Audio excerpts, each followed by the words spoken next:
Pokémon Mystery Dungeon Red and Blue Rescue Team were one of the great spin-off series that were given an anime adaptation with Team Go-Getters out of the gate. But the sequel games, Explorers of Time, Darkness, and Sky, received their own adaptations. Pokémon Mystery Dungeon Explorers of Time and Darkness was released in 2007 and was followed by Pokémon Mystery Dungeon Explorers of Sky Beyond Time and Darkness in 2009. Both of these follow the same character, so I'll be covering them both in the same video. The actual release for the shorts was interesting. In the US, the first short was given as a bonus DVD in a Nintendo DS bundle, and the second one was a pre-order bonus for the corresponding game at GameStop. So it looks like we're just gonna have to make our own movie night. Invite your friends, pop the popcorn, grab a sleeping bag, and let's begin.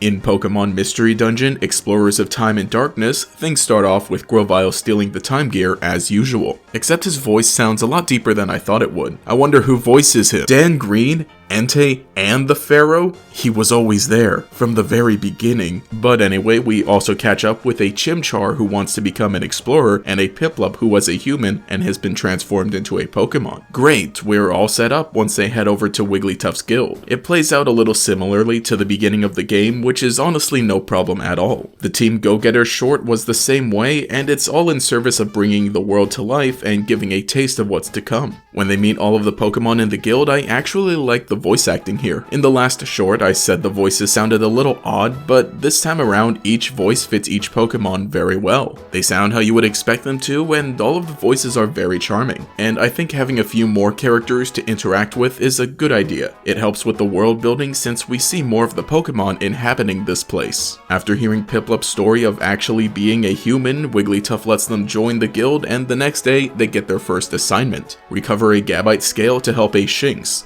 Perfect. And they're teamed up with the final Pokemon, the grass starter, to complete their team, Sunflora. And she's just a beautiful ray of sunshine. I can't get enough of her. Although the mystery starts to build when Piplup has actually had a vision of their shopping trip, so something is going on. But they buy some drip and head on out to the cave. Things start feeling a little formulaic when they encounter Team Razorwind, the mean guys, who have been beaten up by Gabite. Their introduction earlier in the short and fall later on feels just like a footnote. Because they're not really that mean to the main characters, and so their failure doesn't really mean anything aside from setting up how strong Gabite is. Who, by the way, gives our team a challenge with a pretty good battle. Sunflora is hard carrying Chimchar and Piplup until Gabite uses Attract and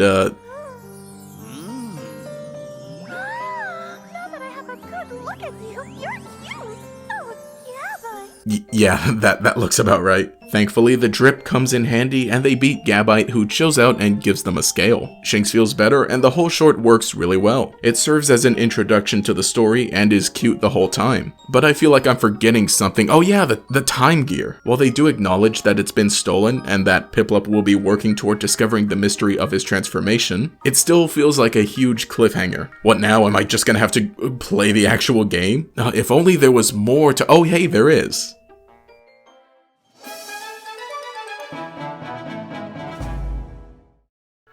I am electric. I am water. I am fire. My favorite move? Thundershock. Hydro pump. Flamethrower. I am Pikachu. I am Mudkip. I am Chimchar. You can team up, battle, and explore with over 490 Pokémon in Pokémon Mystery Dungeon Explorers of Time and Pokémon Mystery Dungeon Explorers of Darkness, rated E for everyone. Discover your inner Pokémon.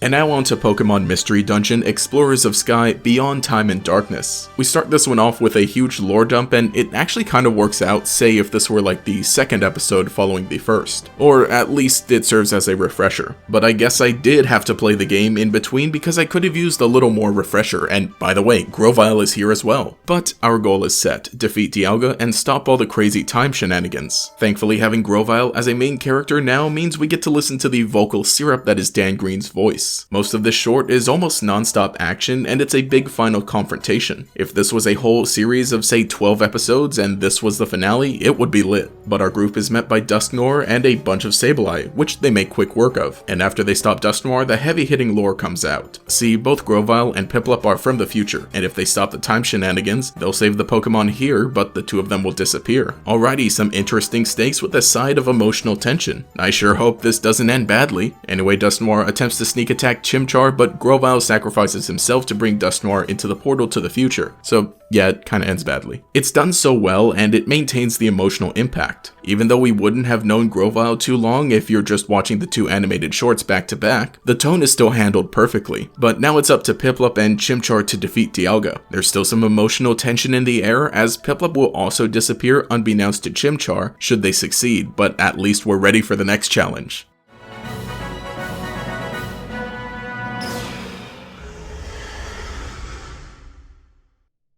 What? That's it? It ends right there? I mean, I know the full story is in the actual games, but with this as it is, it just feels so incomplete. The first part can serve as a standalone introduction, but the second part is so story heavy, it feels wrong that it's not resolved within the animation. Like I said, these are relative direct adaptations and would work so well if done as a series. Or even if we had just a little more. Between these two shorts, it's already over 40 minutes of animation, so what if we had some more in the middle to introduce Grovyle and the lore, and some more at the end to finish up the story with Dialga and give us just about the length of a movie. I just think that would have been a better idea. Really though, I don't think these are bad, quite the opposite. They're so good that it feels like a punch in the kidneys they're not complete. But I mean the fact that these are made in service to a complete and great game takes away some of that pain. Just play the game. But having a two-part story this time around just makes it abundantly clear that Mystery Dungeon has what it takes to be a spin-off anime series, or at the very least a movie. Everything is here. The look, the feel, the charm, it's just waiting ripe for the picking. I do love these three shorts so much. Something out of the ordinary is always great for Pokemon, and these are just so timeless. I'm glad they're at least preserved here on the official Pokemon YouTube channel, because maybe, just maybe, we'll get another sometime in the future.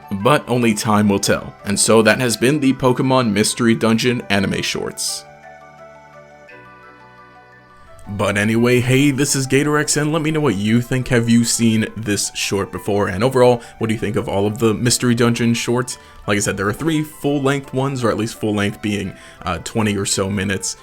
There are some more, but those are not as full as these ones. I do definitely like that now, this time around during the 4th generation, or at least during the time that Explorers of Darkness Time and Sky came out, we at least got 2 shorts, so it's so close to being a movie. But definitely I think that more spin-off anime stuff like this would be so great to see, and I really do enjoy these ones, and I'm glad that we have them. But let me know what you think. Which of these is your favorite? Which Pokemon is your favorite out of all these shorts? Again, if you've watched them, they're right here on YouTube on the official YouTube account for Pokemon, so it's super easy to watch. But if you enjoyed this video, remember to leave a like and subscribe. If you'd like to support what I'm doing here, you think I deserve it, you can also click the applause button next to the likes and dislike buttons.